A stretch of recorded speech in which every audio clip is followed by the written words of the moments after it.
I believe that music is a sanctity that exists beyond the boundaries of language, that it can even melt these boundaries.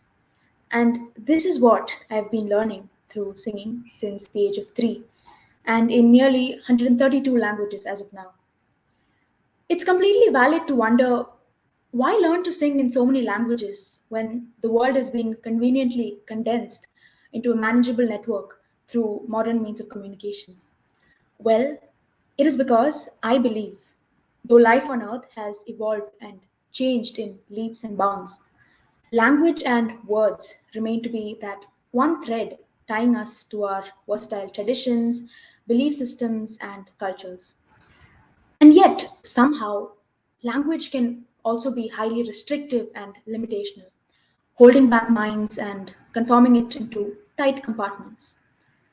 Myriad ethnicities, each with their own set of unique languages and dialects, can create a pessimistic inclination to consider one's language to be the best. That is where I feel music can play a pivotal role.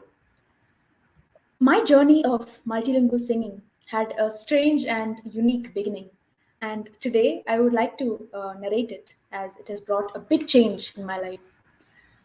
A Japanese dermatologist, my father's colleague, Dr. Mayuko Horiguchi, had visited us a couple of years back.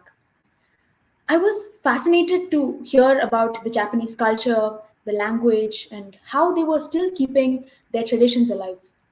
So while dropping her back at the hotel, we asked her to hum a song in Japanese. And she hummed a beautiful song by Sukiyaki, which goes like this. 上を向いて歩こう涙みだがこぼれないように思い出す春の日一人ぼっちの夜 So this song just struck a chord in my heart. I got home, looked it up, and learned it. And the feedback that she gave when she heard my recording was that I had the pronunciation correct, just like a native Japanese speaker. That changed my life. Then, when I embarked on my journey of learning songs in different languages at the age of 11, almost 6 years back, I was simply learning a song in a language that was alien to me. But slowly, as I learned the nuances of each of them, I started looking at the origin, the history, and the ethnicity of its native speakers. That opened new vistas of learning. So I slowly started making out the language families and their subgroups. It was an enriching experience for me, as with each song, I was getting more information about not only the language diversities, but also the cross cultural influences and similarities. For example, Konkani varies from one community to another. So a song composed in one variant may not go well with another. In China, the most widely spoken dialect is Mandarin, while Cantonese is another common dialect. Now, although a Mandarin speaker and a Cantonese speaker would be efficiently able to write letters to each other, they would find it extremely difficult to understand each other's dialects in a spoken discussion. Let me elucidate upon this by singing in both dialects, first in Mandarin, then in Cantonese. 你问我爱你有多深，我爱你有几分，我的情也真，我的爱也真，月亮代表我的心。So this was Mandarin, and now Cantonese. 吹吹微梦，像是几笔记的往尘，红红愿是你，在我的心中永远。 So that was the difference in dialect between Mandarin and Cantonese. However, when I saw my audience patiently sit through nearly 6.5 hours of my performance, creating two world records in 2018, singing in 102 languages, it struck me. Music, whatever its genre, is thoroughly enjoyed by people across all cultures. When I continued on to break my previous record by singing in 120 languages, I was so overwhelmed by people's positive response and their engagement with a language that they didn't even understand. I mean, why else do you think BTS is so popular among the youth across the world? And why else do you think Kili Paul and Nima Paul, Tanzanian dancers dancing to Bollywood tunes, have so much popularity in India? The joy and amazement I see on the face of a native speaker when I sing to them in their language, it's exquisite and unparalleled. It just spurs me on to learn more. After one of my songs in Basque, which is native to parts of Spain and France, was heard by a native speaker, it was aired on the radio channels in the Basque region with a live interview with me. It was a surreal and touching moment when I heard their excitement and joy as I sang to them, and they found my rendition to be a beautiful recognition of their language. The same reception I had for many of the other language songs, especially songs in Apatani, Breton, Cambodian, Rwandan, and Bhutanese. These palpable expressions of love and respect, which connects me more to my audience, makes my belief firmer that music has no boundaries. Music is one potential mode to cross cultural gaps. And whenever I sing in a not so heard of language like Kokborok or Quechua, then the listener would most likely want to know more about the language. They would question me about the intricacies of learning that language. That enthusiasm gives a conviction that language barriers can be overcome.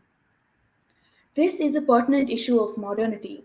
Why? Because, as National Geographic Channel once recorded, between 1950 and 2010, 230 languages went extinct, according to the UNESCO Atlas of the World's Languages in Danger.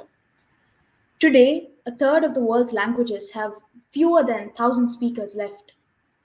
Every 2 weeks, a language dies with its last speaker. 50 to 90% of them are predicted to disappear by the next century. As of the early 2000s, a total of roughly 7,000 natively spoken languages existed worldwide, as per language scholars. Most of these are minor languages in danger of extinction. One estimate published in 2004 expected that some 90% of the currently spoken languages will have become extinct by 2050. Extinction of each language means the death of an oral tradition. And often that language might have had centuries of history which may not even have been properly documented. Then there are the dead languages, which are languages that are no longer the native language of any community. The best example for this is Latin. Breton, spoken in the Brittany region of France, is a language sidelined for ages, classified as severely endangered, and now it is in the path of revival. The reasons why languages become extinct may be varied.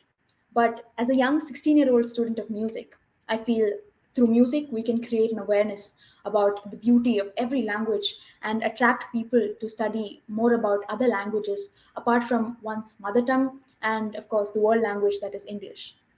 And in this regard, it's heartening to see that efforts are on in full swing to revive dead languages or endangered languages and record more details about the extinct ones. Hebrew was extinct from the 4th century BC to the 1800s and was revived after concerted efforts of linguists. In 2001, more than 400 years after the last native speaker died, the language of Oklahoma's Miami tribe started being learned by students at Miami University in Ohio. The internet has also connected rare language speakers with each other and also with researchers. It was quite heartening to read recently about how a volunteer tracked down a speaker of Ainu, which is a rare indigenous language in Japan that is an isolate, meaning bearing no relation to any other known language. The numerous apps available makes language learning process on our fingertips. I'm myself learning to speak in languages like Japanese and Turkish through one such app. In fact, I owe a huge deal to Google and YouTube for having opened a new world of other language songs and helping me develop my skills in that. The other attempts to promote native languages and to promote linguistic and cultural diversity and multilingualism include celebrating International Mother Language Day every year on February 21st as approved by the UNESCO. The theme of the 2022 International Mother Language Day, interestingly, was using technology for multilingual learning, challenges and opportunities. And in India, as part of the Digital India initiative, digitized content is made available in the country's 22 scheduled languages and also in India's other 234 recognized languages. Today's generation, I feel, sometimes tends to be more attracted towards trendy music like EDM, rock and indie, or jazz and metal. And although they definitely mood uplifters and stress busters, which get you into the groove at any time of the day, we must not forget to savor the rich folk and traditional genre of music that has been passed on for decades now. They have their own flavor, their own set of indigenous musical instruments, and they're often stories passed from generation to generation. That is where language and folk music is interrelated. Take Basque songs, for example. There are ballad songs in Basque which date back to the 15th century. The stories they tell can be expressed the best only in Basque. Let me sing a folk song in Basque for you. Humbaten canuto, calirajuan san, karuak zaparduta, echirajuan san, ama kesanayotsan, lo tarajuateko, adzera contestautsan, estot na yamacho, canatos e cilindro, cilindro, cilindro, canatos e cilindro, cilindro. So it is imperative that we keep such languages and folk traditions alive for posterity. And with the ever growing technology putting the world at our fingertips, we definitely have the resources. So it's time we bring about the awareness and urgency as well. To conclude, I must say learning new languages is definitely a challenge and often daunting, but one worth taking. It gives you a purpose and focus. Just because I'd taken up this challenge, I could do a series of songs in over 30 languages aimed at spreading awareness about COVID and the necessity of vaccination. Now we even have the option of learning something like Esperanto, which is a constructed language devised to take the place of English. And I can vouch for the fact that you will always be rewarded with positive response when you speak their language to a native speaker. Thank you.